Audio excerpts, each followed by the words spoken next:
Hello, welcome to the Family Values Podcast. My name's Joe Woods. My name is Tom Hicks. This is a wonderful... What the fucking date is today? Is it 10th of... It's the 10th already, yeah. Oh, the 10th of January. It already feels like early spring. Yeah, it's been quite warm lately. It's been quite warm. All the plants on my walk to work are all starting to bud and spring, and yet we've not had the benefits of actually feeling like spring. No, It's just not been quite cold enough. No, it's global warming, all the bad bits, none of the good bits at the moment. So we're going in a bit freestyle again this week. It's been pretty eventful this week. The last couple of days have been taken up by the Royals news. Obviously, one of our esteemed leaders, Prince Harry, will be leaving this country with his wife Meghan. She's finally realised this country's bollocks after 2 years of living here. And that the royal family is not what you thought it was going to be. No. Is, But we're not going to cover that because No. we're not TMZ and we're not fucking... name your fucking fashion magazines, whatever. Yeah, and even apart from that, pretty much every other media coverage has been doing wall to wall for the last 2 days, so I think people have gotten sick of this pretty quickly, so we can move on to what I would consider more consequential news. We're not just a bunch of chatting hens like I'm fucking loose women. I'm not Denise Welsh. I don't have an annoying Geordie accent. No, and we're not going to try and get some quick and easy views like Piers Morgan or Eamon Holmes by just ranting about Meghan, because it's just like, well, whatever. Yeah. So anyway, so we can go straight into Iran. In the last few days, as we know, since we've last spoken, the Iranians have retaliated for the assassination of General Soleimani by the Americans by striking 2 bases in Iraq, one in Erbil and one in Al-Adin, with missiles, which generally it was 12 missiles per base, I think. Pretty inconsequential. I think they knew that if they fired those missiles, American intelligence would basically alert those bases and they'd be evacuated. They were going to be on a high alert anyway. Well, there's sort of rumours going around that they let them know through back channels, through like sort of more neutral governments, and that it was... You mean Iraq? Iraq. I think Finland was mentioned for some reason. Oh, right, shit. Yeah, so they didn't want it to be escalated. This was clearly a sort of de-escalation, but trying to save face. I think they even broadcast on state media that they had killed some American soldiers, which was just... They did, which is ridiculous. I mean, to be fair to them, I think it might be a mutual understanding of... We make it look like to our population that we've killed some. We don't care if we have or not. We can just kind of end it there. Yeah, I mean, Trump came out and you would expect him to almost sort of be gloating about how ineffectual they were, but he sort of didn't. He said, "Oh, that was bad, and we're going to do some economic sanctions, but it's bad, but we can de-escalate now." There was a lot of calm. It feels like they've both accepted a tit for tat, and that's it. No one's really been hurt. But in the 2 hours... Well, apart from Soleimani. Well, yeah, apart from Soleimani, yeah. But in the 2 hours... After that attack took place, a Ukrainian passenger jet from Tehran airport took off, and within 3 minutes was shot down. We now know, I think we're talking a day or two after the consensus has come together within the Western world, particularly via the Canadian government. Yes, Canadians have a big stake in this because most of the passengers were Canadian citizens, that this was by act of a Iranian, probably Russian-made missile. Consensus probably already is by Western governments, and I think most people agree it's probably by accident. I mean, they're talking about a tense, nervous, waiting for reaction Iranian military sort of system and force. Yes, and there's nothing for the Iranians to gain for militarily, strategically, on a PR level, anything to actually shoot down deliberately. I mean, there's kind of a conspiracy, I think, there's a conspiracy theory that is making sort of the rounds, I think, in more the kind of right-wing circles, that actually the Iranian Ministry of Defence and government kind of conspired. They knew that mostly it was Western citizens on board that plane, and hence shot out the sky. It just seems sort of like an excuse to shout at the Iranians some more and try and escalate tensions. I think that's it. As much as I'm no fan of the Iranian government, I don't think it was on purpose. Because, let's be honest, most of those Western citizens were still Iranians. Yeah. And it just, they were at least working in Iran and contributing to the economy of Iran. Why would they want to frighten people deliberately? And particularly as they were already de-escalating it.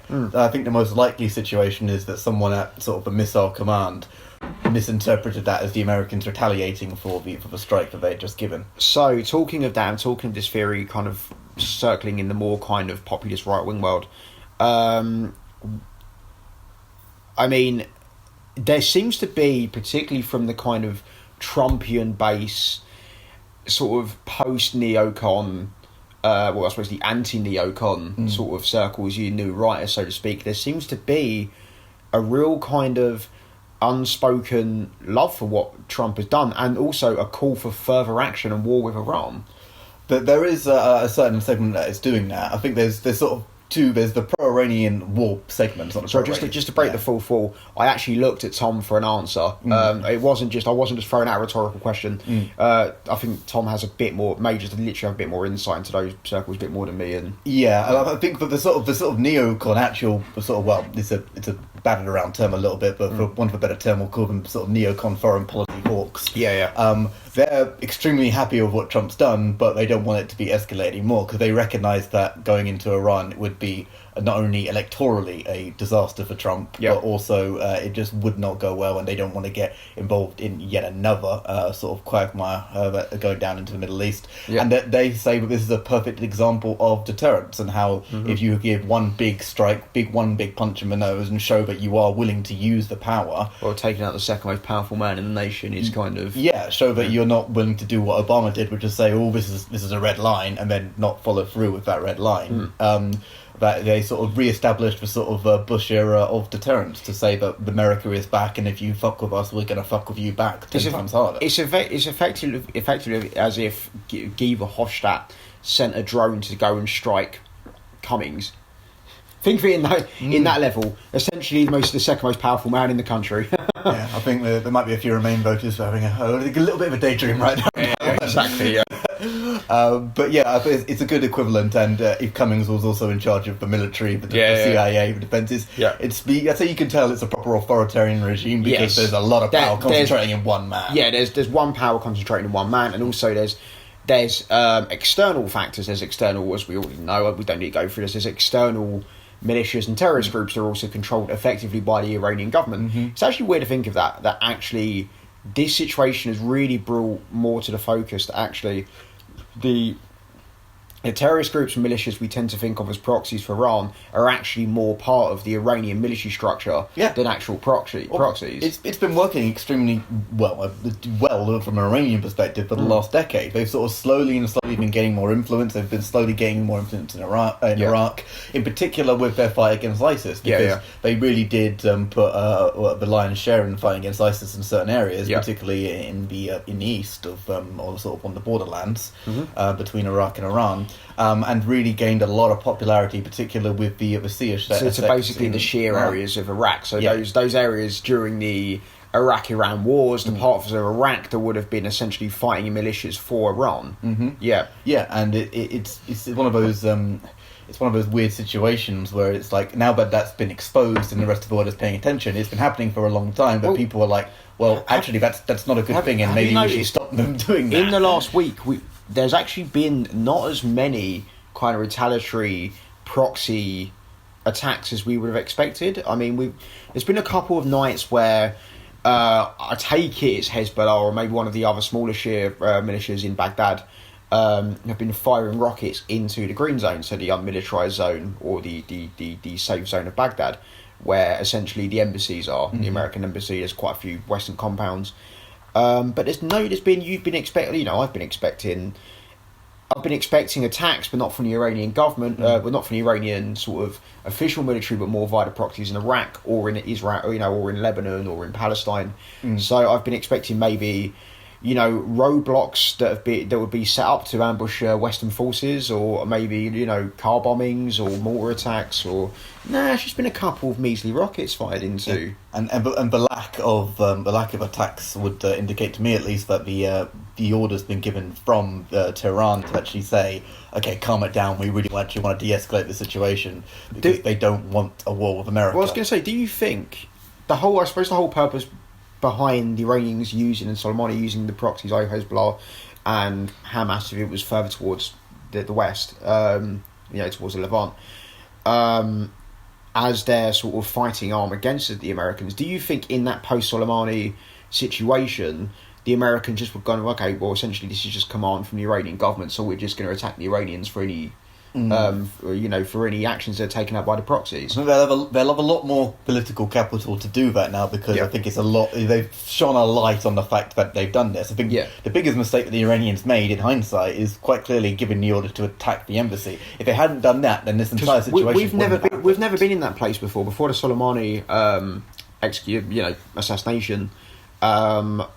We were never in that place where if one of Iran's proxies attacked Western interest, we could officially just attack Iran. No. I do feel like that was, as you just said, was called for if that was to happen, or we could get away with it, or the West could get away with it post that attack. Yes, because now it's so obvious that is actually the case, whereas previously it was only sort of people who were really into the foreign policy aspect of global politics. I was expecting rockets into the Golan Heights. I was expecting, I don't know, car bombs outside US embassies. I was expecting, rocket attacks on Israel. I was expecting typical stuff. I think a lot of people were expecting just proxy attacks, or maybe drone attacks from the Houthi areas of Yemen into Saudi. No, it's been very sedate. It has, ever since the couple of rockets, and it's been interesting to watch the sort of initial media coverage, particularly in America on CNN and MSNBC, of the few hours in between when people thought, okay, is this the start of something? Is this the end of something? And they were literally ranting up, going, this is it. This is what Trump has done. He's going to bring us into another war. I mean, and it just didn't happen. If you consider, we think of, in this situation, okay, they'd be sending rockets into Iraq, because Iraq is where, there is a lot of American military personnel in Baghdad. It's where the assassination took place. There's quite a lot of growing feeling in the Iraqi government against Western troops there. I mean, obviously, since we last spoke on this, the day after we last spoke, essentially the Iraqi government actually voted not sort of ultimately, but they did vote in favour, majority, of asking all foreign military to leave. It was, although there's a couple of caveats you've got to add to that vote, whereas it was a non-binding vote, which is, they're all non-binding votes at the moment because there's a caretaker government in Iraq, so that they could only do, that was the most they could do. But also you've got to consider that the Sunnis and the Kurdish element just completely boycotted that vote. They really don't want the Americans to leave, because they fear oppression, because particularly the Sunnis were the ones who were oppressing the Shia under Saddam. So they're still worried, but not understandably, about sort of revenge attacks, and it's not going to be the people that were actually benefiting under Saddam's government that are the victim of that. It's just going to be your random Sunnis. So the point I was making is, we think about Iraq, but you have to remember, on the other side of Iran, think about how many Western, but particularly American bases there are in Afghanistan. I mean, I think I'm correct in saying there's still slightly more American troops in Afghanistan than there are in Iraq. Yes, I think there are, but it sort of fluctuates from time to time depending on the current situation within those countries. Yes, but it's one of those things where removal of troops between either of those countries would be very disastrous for a certain segment of the country. In Afghanistan, it would be the current government, and it would be the Sunnis in Iraq. Yeah, so I mean, the reality is, they could strike bases in Afghanistan. There's no love lost. I think the Northern Alliance, who have been in government since 2002 in Afghanistan, I think are a Shia government. So I think essentially there'd be no love lost. If Iran did fire missiles at American targets, yes, it's on Afghan soil, but I think they'd accept it, because essentially Iran will always be propping up a Shia government in Afghanistan. So from a particular sectarian point of view, that might be true for sort of the average man on the ground. But I would say that the Afghan government would not want anything to risk the Americans because actually leaving. You have to remember, the Taliban are still there. Yes, at the end of the day. that's the thing. Yes, you don't want. It's a tricky situation with Afghanistan, because the Northern Alliance were put in charge by the Americans, with American, particularly Black Ops, in 2001, where they basically helped force the Taliban out of power. They put the Northern Alliance into place. You have to remember, the Taliban are a Sunni group. No one, I suppose the Iranians are not interested in kind of destroying any further Afghan military infrastructure, or i.e. pushing Americans out of Afghanistan, because they don't want a Sunni terrorist group in charge of No. their Shia proxy. Well, that's it. They wouldn't. As I say, on sectarian lines, that would sort of make sense. But there's also the sort of geopolitical and tribal aspects, which I only know that are there. I couldn't go into the details because, quite frankly, I don't know them. I mean, there's a funny thing. So you'd think all the Persian countries. Well, there's only really 3 Persian countries. There's Iran, Afghanistan, and Tajikistan. You'd think they'd all be. Essentially, you'd think there'd be a Iranian kind of sphere of influence, and it's true as far as linguistics go. But yes, Afghanistan's quite mixed between Shia and Sunni, and it's also a big hub of different ethnic groups. There's no one ethnic group in. They're all quite separate because of the mountainous regions as well. All quite separate. They all vie for their own territory, and also it goes from ethnic group to ethnic group as to which one's Shia and which one's Sunni. Yeah. Generally, I think if you're a group, i.e. the Pashtuns who are along the Pakistani border, I think generally you're more Sunni, so hence the Taliban, because the Taliban actually, more than anything, are actually a Pashto nationalist group. Yes, and well, I think certain segments of Pakistan actually believe that should be part of Pakistan as well. Yeah, absolutely, which is contentious with their neighbours, but I wouldn't want to annex that region for the life of me. Really. And then obviously when you go further further west, a lot of the particularly sort of Persian ethnic groups and the Turkic ethnic groups are Shia, I think. But you got Tajikistan to the north, which is also another Persian sort of Iranian-speaking country. The Tajik language is kind of an offset of Farsi, which is the main language of Iran. Actually, are a Sunni country. And so there's quite a bit of tension, I think, between Iran and Tajikistan because, yes, they're linguistically connected, but they just don't see eye to eye. Yeah, and I think this is the issue that Iran is having, particularly with it's trying to increase its influence up north, is that it's hard to influence something which has so many different sort of levels and balls in the air to actually grab some type of power. I mean, if the Americans can't do it, then it's going to be extremely hard difficult. For anyone. Yeah, it's going to be hard for, and it's been hard for. I mean, the British tried at one point, I believe, in Afghanistan. Fuck me, years ago. I mean, before the Americans, there was the Soviets, and the Soviets don't care about anything. I mean, anything in regard to human rights. They'll just bulldoze everything and march in, and they couldn't resist the different sort of militias and sort of uprisings against them. Well, there's a really, really sort of almost tragically ironic twist to that, because one of the reasons why the Americans were funding the Taliban in the first place was to fight the Soviet Union. Was to fight the Soviets, not just to fight them. They realised that the Soviets were getting into the same situation that they had in Vietnam. A little bit of a common misconception there. It was the Mujahideen. Yeah, they were funding the Mujahideen. Basically were made up.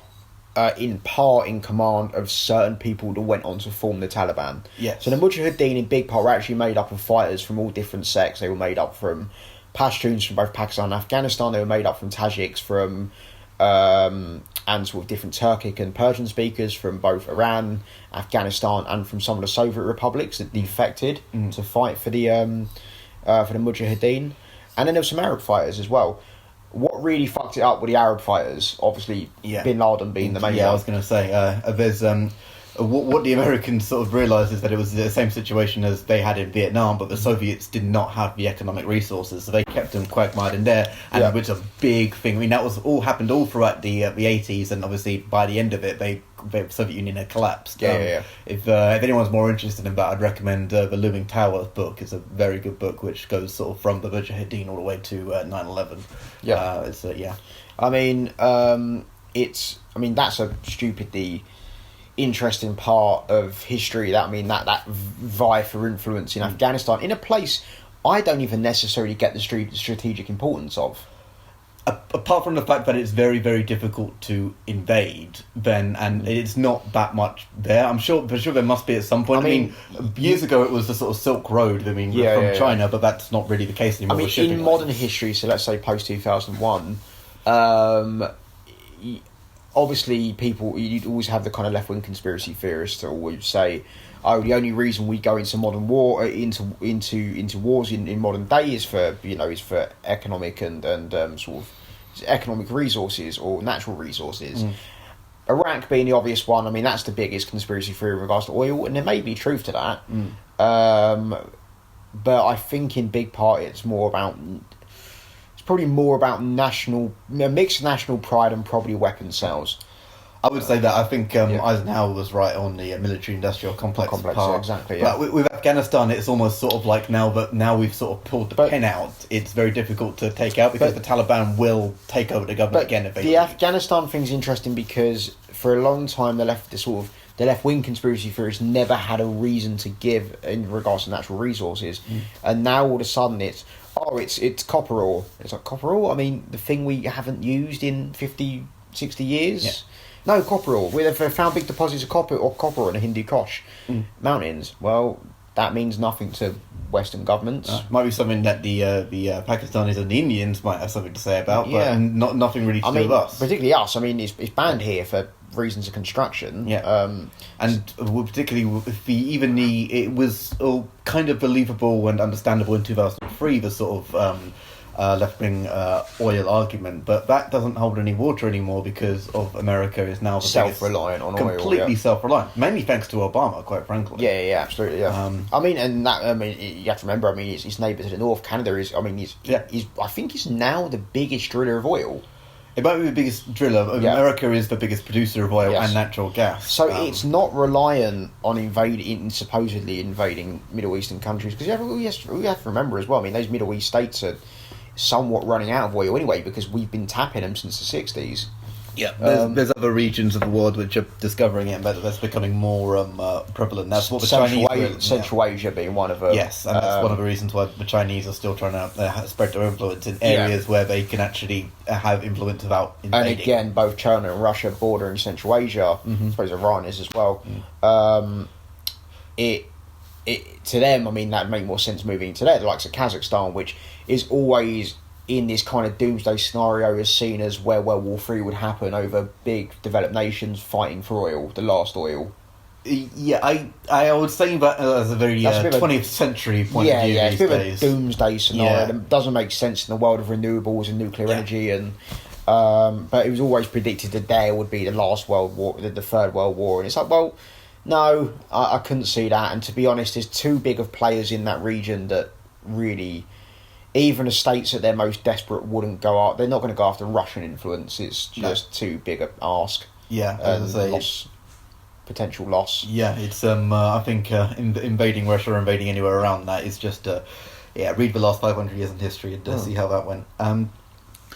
Let's move on to Labour, because we're now going into sort of geopolitics kind of hypotheses and scenarios, and the reality is there anything you want to say on the Iran situation? Because I can't think of anything at the moment. The only thing I would say, which has been, I'm not shouting or like happy about it, but I can't see anything but this being a win for Trump, really, because the way for the election, for the election, and in the eyes of the American people, the opinion polls haven't come out yet. He hasn't had new approval ratings, but I would hypothesise that they are going to increase as much as Trump can hope for. I would disagree with you just on the grounds that partisanism is partisanism, and no one's going to change the way they feel about him. I would say that's why I say there's probably a level. I would imagine that it might go up to about maybe 50, maybe maximum 55. Was he last about 42? He's around 44 at the moment, which is about around the average what he's actually had, because he's very popular with Republicans, obviously very unpopular with Democrats. That's actually a very good point. Since 2016, so when he was first voted in, and then when he first obviously took office in January 2017, it seems to be there was a big chunk of both the Republican Congress and the party that weren't quite wary about him or weren't necessarily supporters, and the same goes for the traditional base as well, the traditional conservative Republican base, because obviously Trump, joining the party as an outsider and as a populist, obviously attracted a lot of people to vote Republican, as we know, in the Rust Belt states, in the Ohio. The same as, with Johnson, there's a lot of people in the North, for example. You learn it from somewhere. Yes, absolutely. So, what's the point I was making?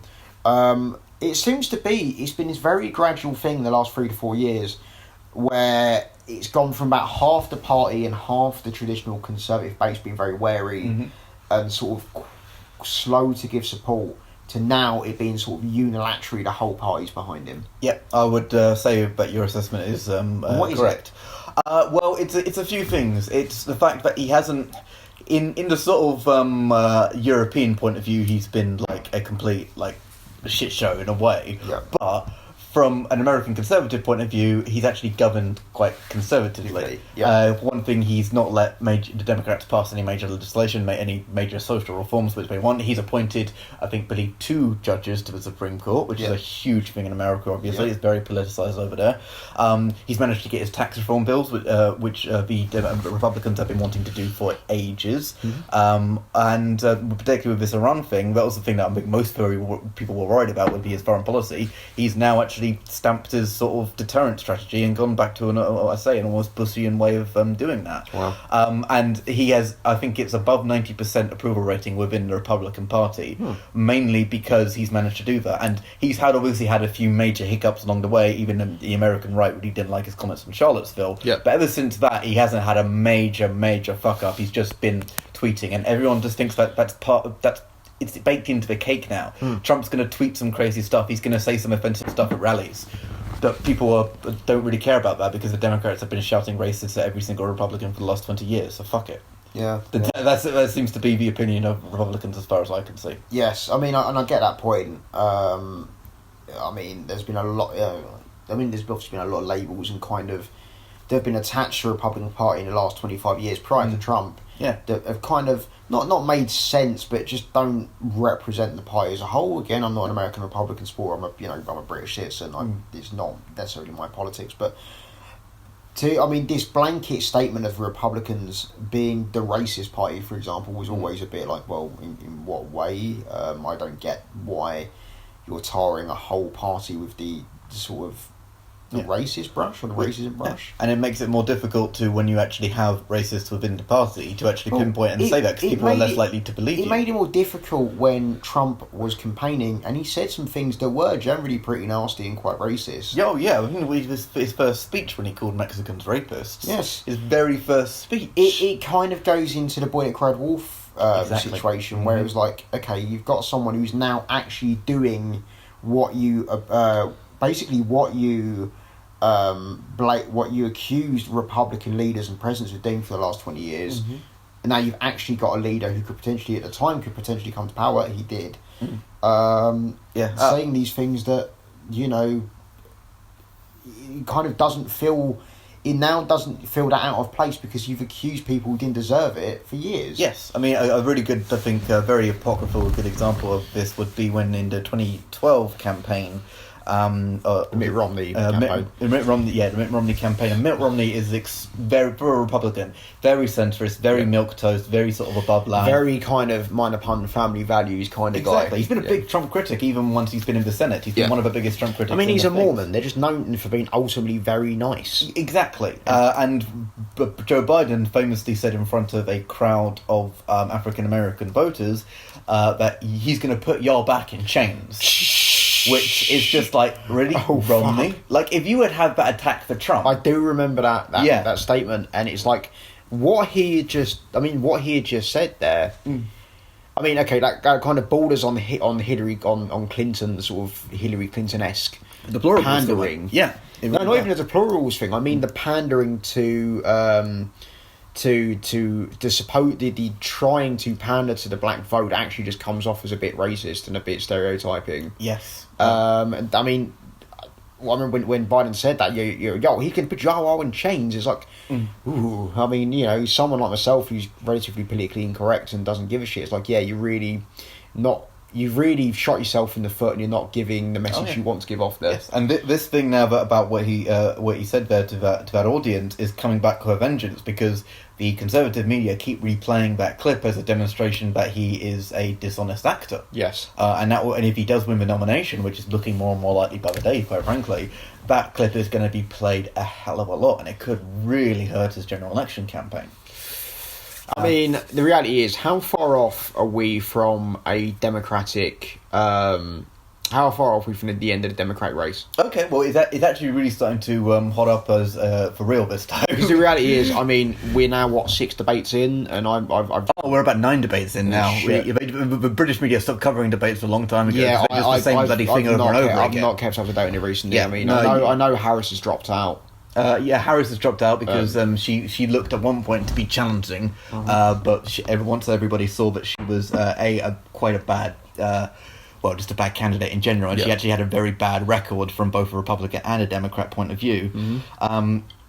And now you've got Biden, who is just hanging steady. He's just consistently between sort of 30 and 25% in the polls, and nobody has touched him. Let's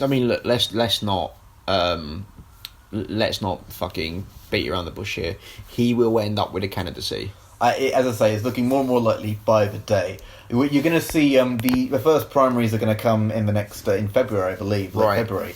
And what you'll see in the first few is because they're in the northeast. A Bernie surge. Yes, you're going to see Bernie and surging Bernie, and possibly even Buttigieg doing quite well. And, really? Because Buttigieg is doing quite well in Iowa. I think he's actually topped Iowa polls. Iowa is one of those sort of electoral college marginals that you need to kind of win. Along with there's a lot of those Rust Belt states, either Michigan and Ohio that. Yes, and because it is first, particularly the Iowa caucuses are first, it is seen as quite important to win. Although not that important. I mean, Ted Cruz won it last time, and that means nothing. Exactly.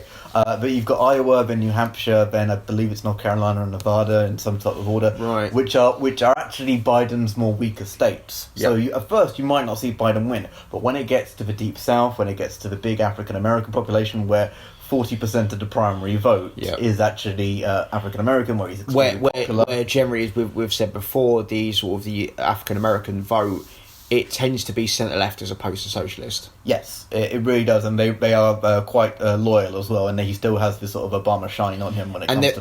There is no kind of. I don't mean it's quite as specific. I mean there is no black interest candidate, so to speak.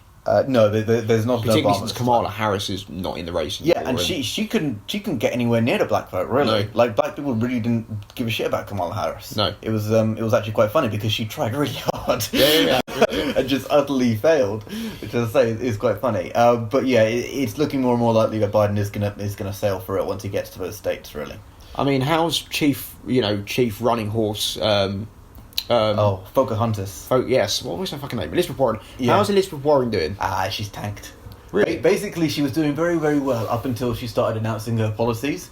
And where she really started to go down was when people realised that her wealth tax was one of the most radical wealth taxes in the Western world. Yeah. Where it was I think she wanted somewhere between, if you have wealth over 50 million, then it's going to have to be about maximum 6% of your wealth taken away, which is an absolutely ridiculous figure. Even the French. Yes. No. Sorry. Yeah. I did know about it. You've brought this up before, and that is. Ooh. Yeah. I mean, as you said, when the French don't even implement that, the French one was a lot less. Yep. It was a lot lower rate, but it failed dramatically. Yeah. Elizabeth Warren is seen as a relatively centrist candidate. She was for most of her career. Then she went more radical because it was more politically expedient. Well, they saw. Sorry, I'm picking up a flick, not a flick knife, and I've got no idea why. It's just here on the table. Anyway, I think there was maybe a political misstep here, sort of a analyst misstep, where someone's told her to go a little bit more kind of right on left. Yes. Because that's where the party's going. Yes. And the party's not necessarily going there in numbers. It's just the metropolitan wing of the party. Would 100% agree with you. It's Twitter. I think she's been blinded by the tweets, which shows... it's young people in New York and California. Yeah, pretty much. Young people in New York and California, and young people who are not in New York and California, but are still quite progressive, even for the Democratic Party, because they're young. It's hard for us to understand here... But in America, there are actual rural states which are liberal. Yeah, we hear because anywhere that's not a city, anything below city status is just going to be blue anyway.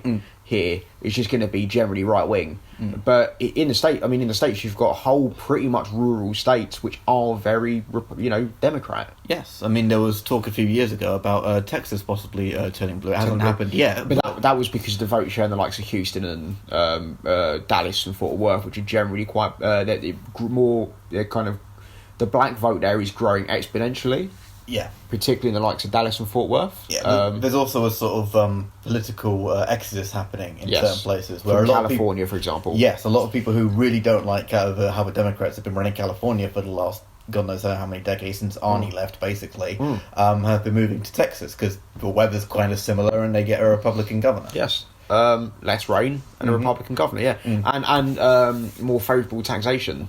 Yes, that is a massive thing because if you there's no income tax. I remember reading the other day in Texas. It doesn't surprise me. Yeah, no, there's no income tax. There's no income tax on a statewide level. Obviously, you've still got to pay federal income tax. But there's a lot of states like that. I believe Delaware is the best tax. It's basically a mini tax. Well, yeah, I mean, you see a lot in the States. If you see a boat somewhere on the East Coast, it's going to have a Delaware flag. Yeah, a lot of companies are forming Delaware, but people would never even go to Delaware. Yeah, because it is just such a tax haven. It's such a tax haven. You'll register your company there, but you'll probably never step foot in the state. It's supposed to be a shithole as well.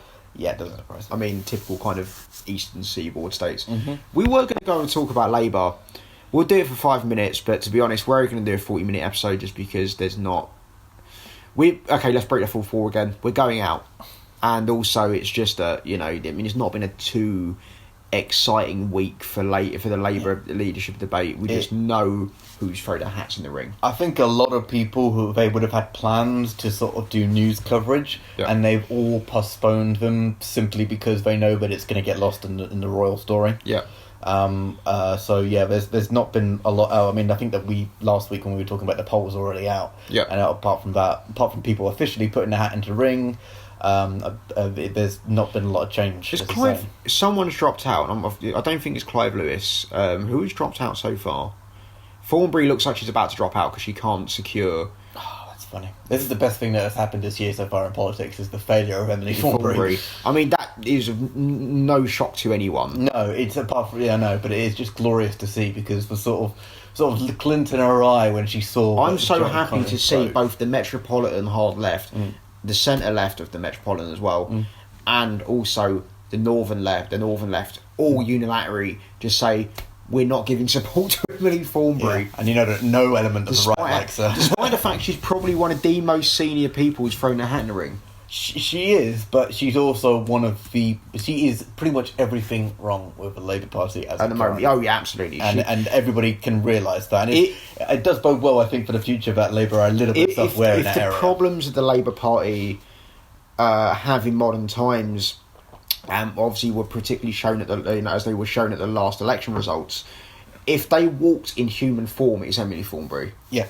Pretty much. I mean, everything about her, ever since that infamous tweet that she posted about a white Rochester white flags and white St George's flag and white van, and saying, "Oh yeah, this is typical." It's like it's not even that. She just hashtagged Rochester with the picture, and it's like because obviously they had turned up there to fight UKIP, and UKIP actually ended up winning that seat. I mean, they lost it 3 months later. Oh yeah, that was the by-election, wasn't it? It was a by-election, yeah. And but yeah, for at least a brief period of time, UKIP's second seat, and only a second and last seat they gained because you've got to remember, I mean, UKIP are no longer a fighting force in British politics. No, and the only other ones that they had were defections. Yeah, actually, I wouldn't be surprised next if UKIP decides not to pay the re-registry fee, and just well, it's one of those things where UKIP it's such a pathetic shell of what it used to be. Yeah. But it is quite good entertainment value watching certain, like, really... Do you mean the fact it's now just become the BNP? It's become the BNP, but it's also really funny watching people who have somehow still managed to stay in there, but are fighting over this weird thing which used to have this big name and this has this historic resemblance in British politics and always will do now. Yeah. But it's obviously going nowhere. No, and people are still fighting over where the party should go. And it's like arguing over the British Communist Party. What are you doing? Do you think they'll gain? Because here's another thing I've been working on recently. Do you think the Brexit Party is about to break up, or do you think it's now regrouping and ready to fight on? I think Farage has already sort of announced the plans on that. He's going to change it to the Reform Party, which is going to have... Yeah, well, this is the thing. He's going to... Basically, Brexit is going to be one of their flagship things, but they're also going to be fighting things for, like, a Democratic House of Lords and a few of them. So, I suppose there'll be PR... There will be PR. There will be a lot of different things. It's going to be a glorified pressure group for certain things that Farage likes.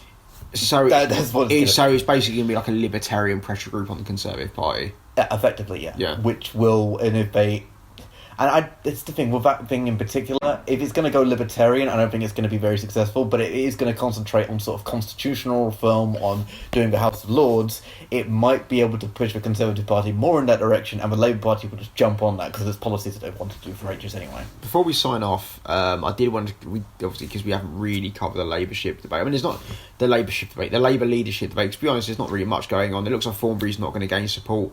I think Clive Lewis is not going to gain enough support to go on. Jess Phillips and Lisa Nandy have basically got their support now. I think Lisa Nandy had Lisa Nandy, yeah, Lisa Nandy. Lisa Nandy got the least amount of support, but enough to get over the line. Mm-hmm. Of the four that have got through. Barry Gardner, funnily enough, a few nights ago, his press officer released a statement saying that he had thrown his hat into the ring. Barry Gardner, obviously, half an hour later, comes and said, no, I haven't. And then magically the next day, it's Barry Gardner is thinking about throwing his hat in the ring. What that means in reality was he was waiting for the first round to be over, for the first load of, teens in a slasher film to be gone, and then he's going to throw his hat in. I don't think Barry Gardner's got a fucking chance in hell. Oh, it'd be fun though, wouldn't it? Just chuck him in there. I really would love to see him at the leadership debate. Oh, good. You just sort of put him against someone like Keir Starmer. No, against Jess Phillips. Could you imagine against a woman, against a relatively, a hard bit of beef like Jess Phillips? I mean, him, he's a nervous, chittery little man. Yeah, but he's one of those types of people that you think, okay, maybe in a back row, maybe in a minister position, you might do well. But is he too a leader? No. I know. There's a lot of talk that he generally resents in somewhat the very close-knit Corbyn group, but he is still too close to the Corbyn side of the party. Might as well just grab 80% of Labour MPs on that one. Yeah, absolutely, yeah. So, yeah. I mean, he's generally still too close. He's not an effective... He's not a charismatic leader. He's a very quiet, calculated man. He has no place in a leadership debate. No, yeah, I would agree with you there, and if only for entertainment value it could be fun, but I don't think that he's that stupid to think that he's actually got a chance in hell. Yeah. Right, I think we're going to sort of sign it off there. We're going to go drinking in London, and we'll catch you next week. All right, see ya. All right.